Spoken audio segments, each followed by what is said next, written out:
My name is Adam. I grew up in a quiet rural neighborhood on the outskirts of Aberdeen, Washington. The type of place where the loudest sound at night was the wind pushing through the tall pines or the occasional owl sitting on a fence post. A place where you thought you knew every sound, every shadow, every creak your house made. And for 23 years of my life, nothing truly strange ever happened to me. Until the winter of 2022. This story isn't about ghosts. It isn't about demons or folklore or anything supernatural. But I'll tell you this. Whatever walked past my house every night at exactly 3:03 a.m. was real. It had weight, it had breath, and it had a whistle that still crawls under my skin when I think about it. It began on November 18th. I had just come home from a late shift. It was around 2:45 inches the morning, cold enough that the frost was already forming on the mailbox. I went inside, kicked my shoes off, microwaved some leftover mac and cheese, and collapsed on the couch. A few minutes later, right as I started drifting off, I heard it. A whistle. Not loud, not musical, just 3 notes, slowly descending. Wee-hoo, wee-hoo, wee-hoo. Soft, drawn out, almost like someone trying to mimic a bird but doing a terrible job at it. I sat up and looked toward the front window. Nothing, just the dark, quiet yard. At the time, I brushed it off. Maybe it was a drunk guy walking home from a bar, or some late-night hiker on the trail behind my house. No big deal.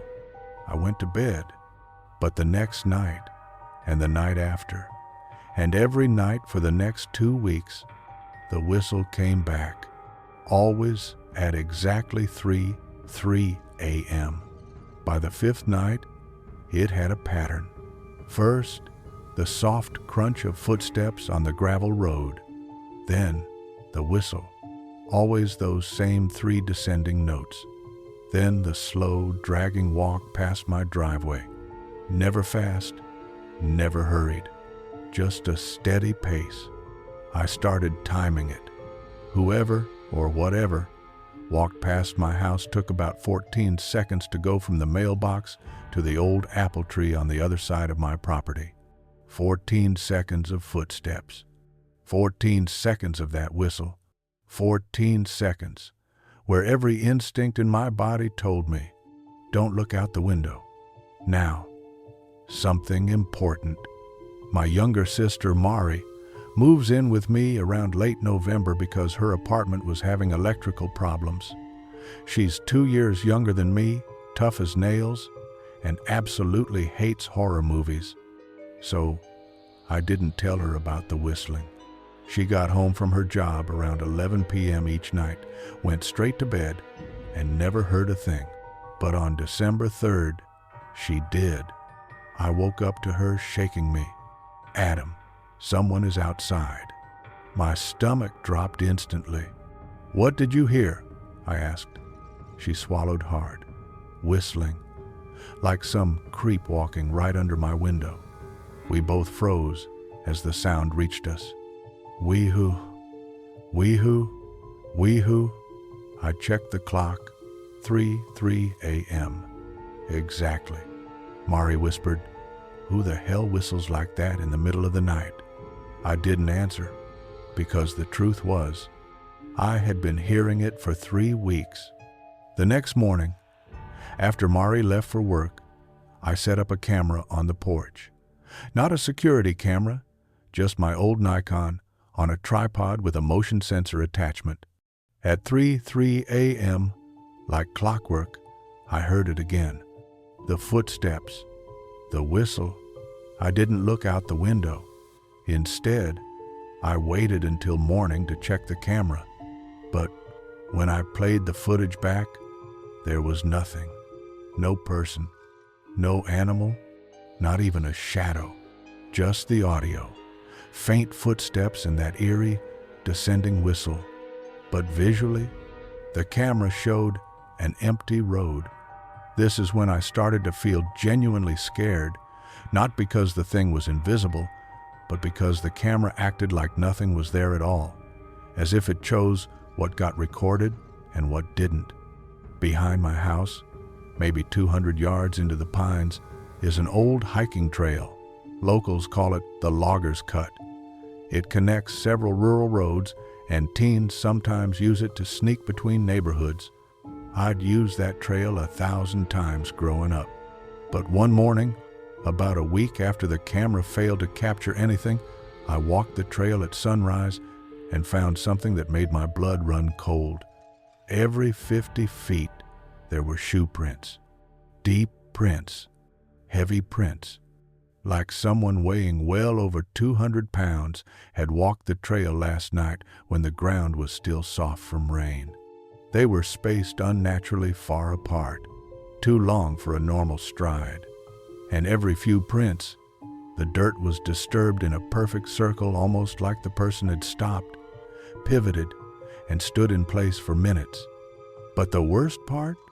Between the prints were these long, thin grooves, drag marks, as if someone was pulling something behind them, something heavy, something that left a trench. The footprints went straight past my backyard and continued down the trail until the forest swallowed them. But when I checked the direction from which they came deeper in the woods, the prints simply ended. No turnaround, no fork, no other path. They just stopped, like someone materializing out of the trees. December 12th. This is the night everything changed. I hadn't slept well for days. Every night I stayed awake until 3 a.m. just to listen. The whistle was becoming part of my routine, as much as I hated it. Mari had heard it 6 times now and kept insisting we call the police. But what would I say? "Hi, officer.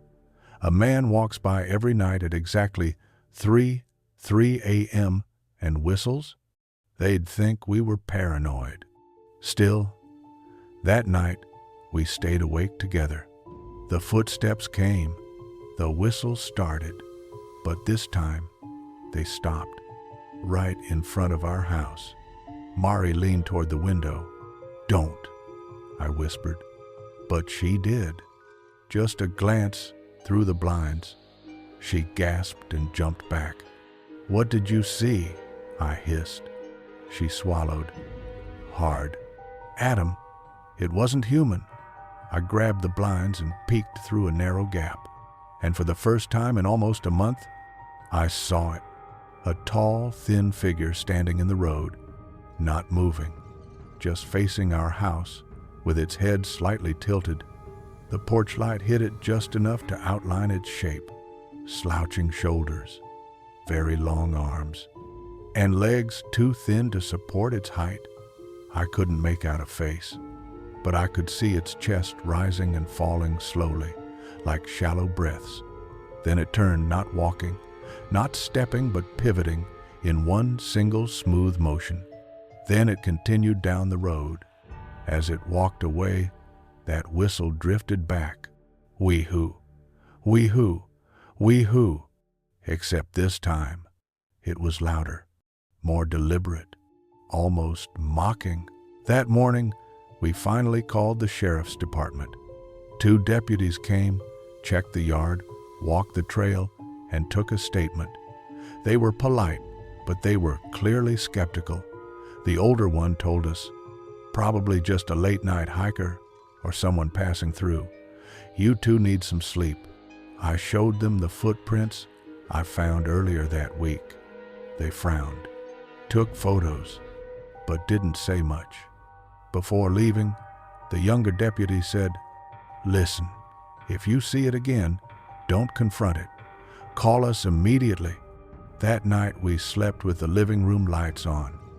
5 nights later, something new happened. The whistle didn't come from the road. It came from the backyard at exactly 3 a.m. Then came a new sound, something scratching lightly against the siding of the house. Not claws, not nails, more like someone dragging a stick. I heard Mari whisper from across the room. "It's at my window." I grabbed the baseball bat from behind the couch. My hands were shaking so hard I could barely grip it. We waited, frozen in place, as the scratching continued, slow, rhythmic, like someone tracing lines into the wood. Then silence. Not even wind. Just dead air. I forced myself to look out the back window. Nothing there. But the next morning, we found 3 long scratches carved into the wall under Mari's bedroom window. Perfectly vertical, perfectly straight, and at least 7 feet off the ground. Whatever made them didn't crouch. It reached up.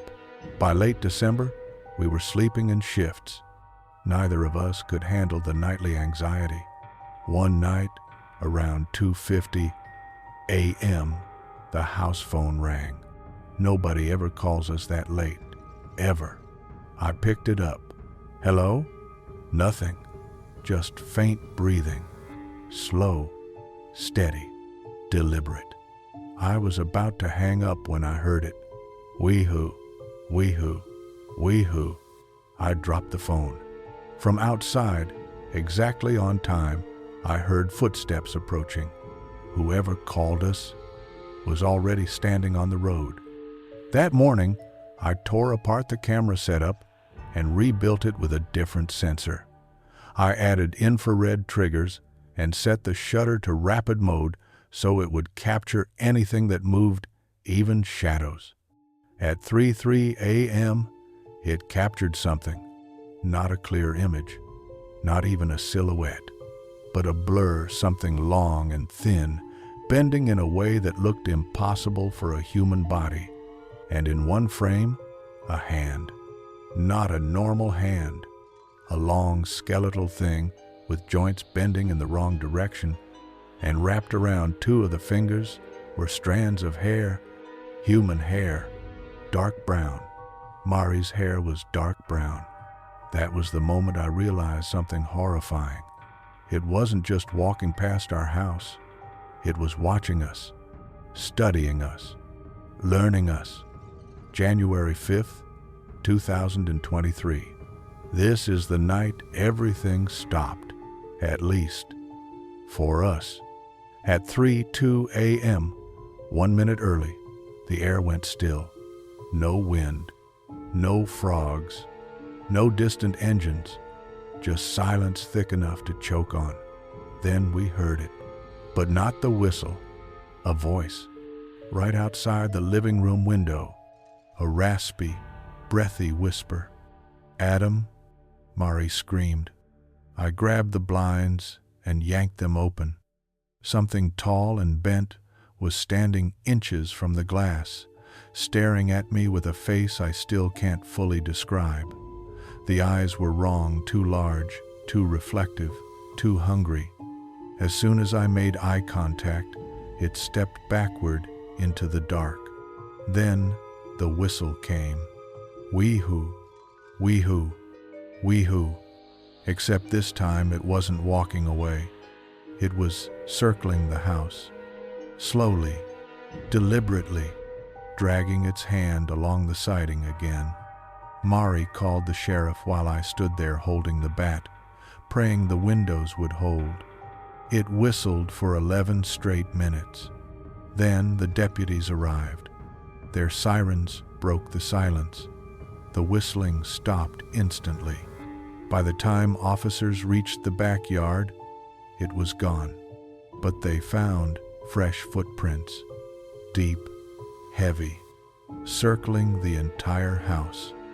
And where the creature had stood outside the window, they found a small pile of gravel, arranged in a perfect circle, like a marker or a message. We moved out 2 days later. Mari found an apartment in Tacoma.